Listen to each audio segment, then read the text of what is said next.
vous échouerez. Vous connaîtrez des tonnes de défaites. Et vous devez l'accepter.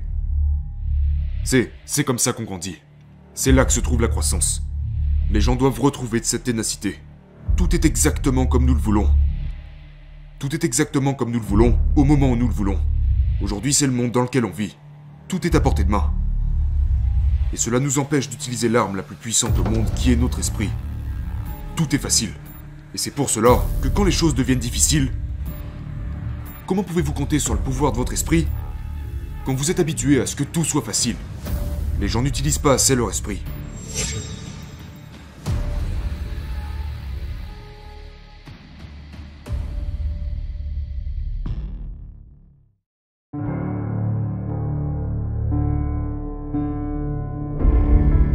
Le pire conseil que j'ai jamais reçu provenait d'un agent. Et il m'a dit, si tu auto-publies ton livre, tu vendras peut-être 5000 exemplaires dans toute ta vie. Si tu fais ça tout seul, personne n'achètera ce livre. Sauf que j'ai vendu des millions d'exemplaires en 7 mois. Donc si j'avais suivi son conseil, nous savons tous comment ça se serait terminé. Ce gars aurait été très content de son coup et moi très contrarié. Donc certains des conseils que vous obtenez, les pires conseils que vous recevez, la plupart du temps, sont les meilleurs conseils pour ceux qui vous les donnent. La plupart des gens vous donnent des conseils qui fonctionnent pour eux, en particulier dans les affaires. Donc assurez-vous une fois encore d'avoir ce bon et solide noyau de personnes autour de vous qui se soucient vraiment de ce qui est le mieux pour vous, et non de ce qui est le mieux pour eux.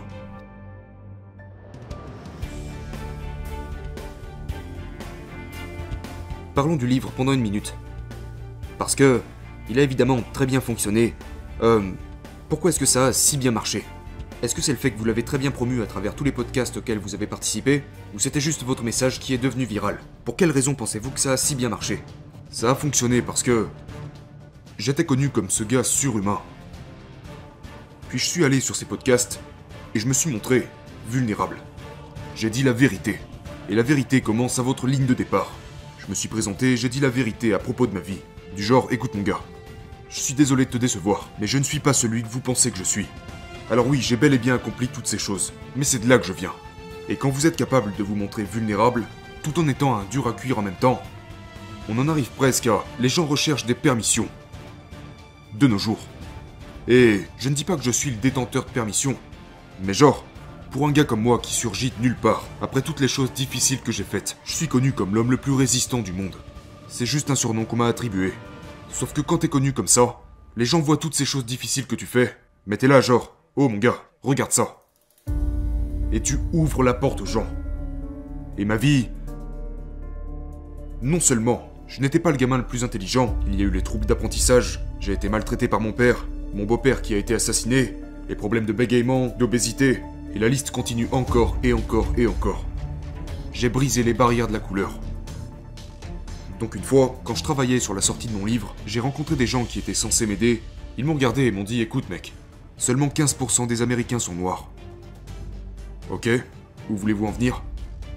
Ils pensaient que mon livre serait seulement acheté par des noirs. Sauf que des millions de personnes l'ont acheté, et la majorité d'entre eux sont blancs. La raison pour laquelle je dis au début de mon livre que le héros de cette histoire n'est pas moi, mais vous, est parce que mon but est de vous faire réfléchir à votre vie. Quand vous écoutez un podcast, ou que vous écoutez un livre audio, ou que vous lisez un livre, vous êtes seul. La plupart d'entre nous refusons de nous montrer vulnérables devant les autres. Mais nous sommes très vulnérables quand nous sommes seuls. Donc je veux te parler comme si nous étions seuls. Même si des millions de personnes ont lu ce livre, il a été écrit pour chaque individu. Parce que ces histoires que je raconte, je suis pas le seul à les avoir vécues. Et je veux que les personnes concernées soient là genre « Oh ouais, moi aussi j'ai vécu cette merde. Je sais ce que ça fait mais je n'en ai jamais parlé aux autres. » Donc j'ai brisé ces barrières-là. Et je l'ai aussi fait en podcast. Je me suis dévoilé, et je vous donne des outils. Les outils. Pour traverser ces conneries. Mais pas du genre 5 étapes à la con. Non, je me suis rendu au cachot. J'étais le cobaye. J'ai trouvé les réponses. Et maintenant je les partage. Je suis pas ce genre de gars assis confortablement dans une pièce qui dit « Oh, ça serait un bon putain de livre. Je vais trouver les 5 étapes pour y parvenir et écrire un livre à ce sujet. » Non. J'étais la personne. J'ai expérimenté ces choses. Vous savez, je ne suis pas un théoricien, je suis un praticien. Et les gens voient ça.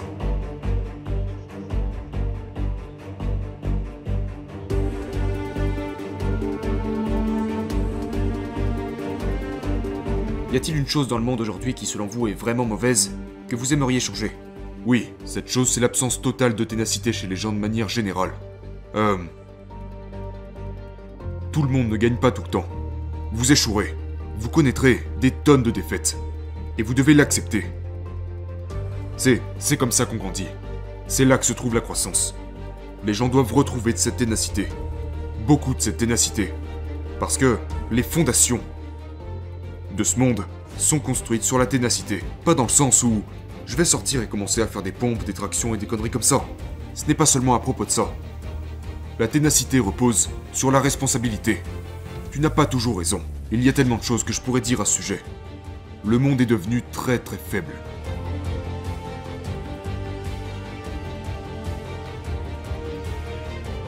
C'est facile de nos jours. Nous sommes tellement, la technologie est tellement rapide. Aujourd'hui, plus personne ne va à la bibliothèque. Pourquoi? Il suffit d'aller sur Google. Tout est facile. Plus personne n'a froid. Plus personne n'a chaud. Tout est exactement comme nous le voulons. Tout est exactement comme nous le voulons, au moment où nous le voulons. Aujourd'hui, c'est le monde dans lequel on vit. Tout est à portée de main. Et cela nous empêche d'utiliser l'arme la plus puissante au monde, qui est notre esprit. Tout est facile. Et c'est pour cela que quand les choses deviennent difficiles, comment pouvez-vous compter sur le pouvoir de votre esprit quand vous êtes habitué à ce que tout soit facile? Les gens n'utilisent pas assez leur esprit.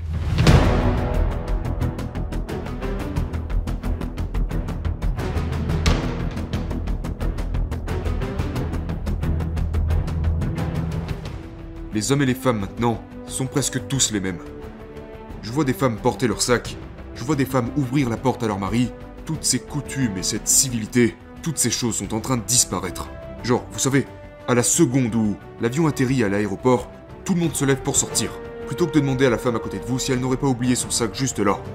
C'est toutes ces petites choses, toutes ces petites preuves d'autodiscipline. Les gens sont toujours pressés aujourd'hui. Les gens se précipitent, ils ne tiennent plus la porte par politesse. C'est toutes ces petites choses, toutes ces petites disciplines. Pourquoi tu fais ton lit le matin? Quand j'étais dans l'armée, je n'oublierai jamais ça. Genre, pourquoi est-ce que je dois plier mes t-shirts de cette façon? Pourquoi? Pourquoi dois-je faire ces coins d'hôpital à 45 degrés à l'avant de mon lit chaque putain de matin? Pourquoi est-ce que je fais ça? Sauf que toutes ces petites choses que nous faisons dans la vie entraînent notre esprit à la discipline. Mais toutes ces petites choses ont disparu. Donc c'est la chose qui manque incontestablement aux gens de nos jours, l'autodiscipline.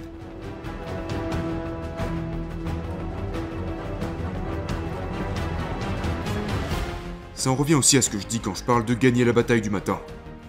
Donc, chaque matin, je me lève et je dois gagner cette bataille contre moi-même. Les gens me demandent pourquoi est-ce que tu dis ça? Eh bien parce qu'il y a beaucoup de choses que vous pouvez contrôler. Quand vous vous réveillez, vous faites votre lit, tu fais ton lit, tu t'assures que ta maison est propre, tu t'assures de correctement déjeuner, de prendre ta douche, de te raser, peu importe ce que tu fais, tu prends le contrôle, tu n'appuies pas sur le bouton snooze. Pourquoi tu ne dois pas appuyer sur le bouton snooze? Parce qu'alors tu te réveilles en ayant déjà échoué. T'as déjà pris du retard. Que se passe-t-il quand t'appuies sur le bouton snooze? Eh bien tu ne peux plus faire ton lit. T'as plus le temps de te coiffer comme tu le voulais. T'as plus le temps de choisir les bons vêtements. Gagner la bataille du matin, on revient juste à ça. Il s'agit de te réveiller à l'heure et de prendre le contrôle sur ces choses-là. Parce qu'une fois que vous quittez votre maison, le monde vous attaque. Et c'est pourquoi je déconseille à tout le monde au réveil de regarder immédiatement son téléphone portable. Tout le monde fait ça. Ils se lèvent et la première chose qu'ils font, ils regardent leur téléphone. Sauf que vous trouverez peut-être des mauvaises nouvelles dessus. Donc à quoi ressemble le début de ta journée? Je vais pas à la salle, je fais pas mon lit. Toute ton attention maintenant est absorbée par ce téléphone. Et c'est comme ça que ta journée commence. T'as perdu le contrôle. Donc une fois que vous gagnez ça, une fois que vous avez gagné la bataille du matin, maintenant vous sortez de chez vous en ayant déjà gagné quelque chose. Vous sortez de chez vous, vous pouvez perdre votre emploi, vous pouvez subir un mauvais coup, mais vous avez gagné quelque chose. Vous allez au combat en ayant déjà gagné quelque chose. Vous avez déjà gagné, tandis que si vous appuyez sur le bouton snooze, vous sortez en étant déjà vaincu. Vous avez déjà du retard. Non, là t'as gagné quelque chose. Tu te sens mieux dans ta peau. Donc maintenant t'es capable de prendre des coups en cours de route.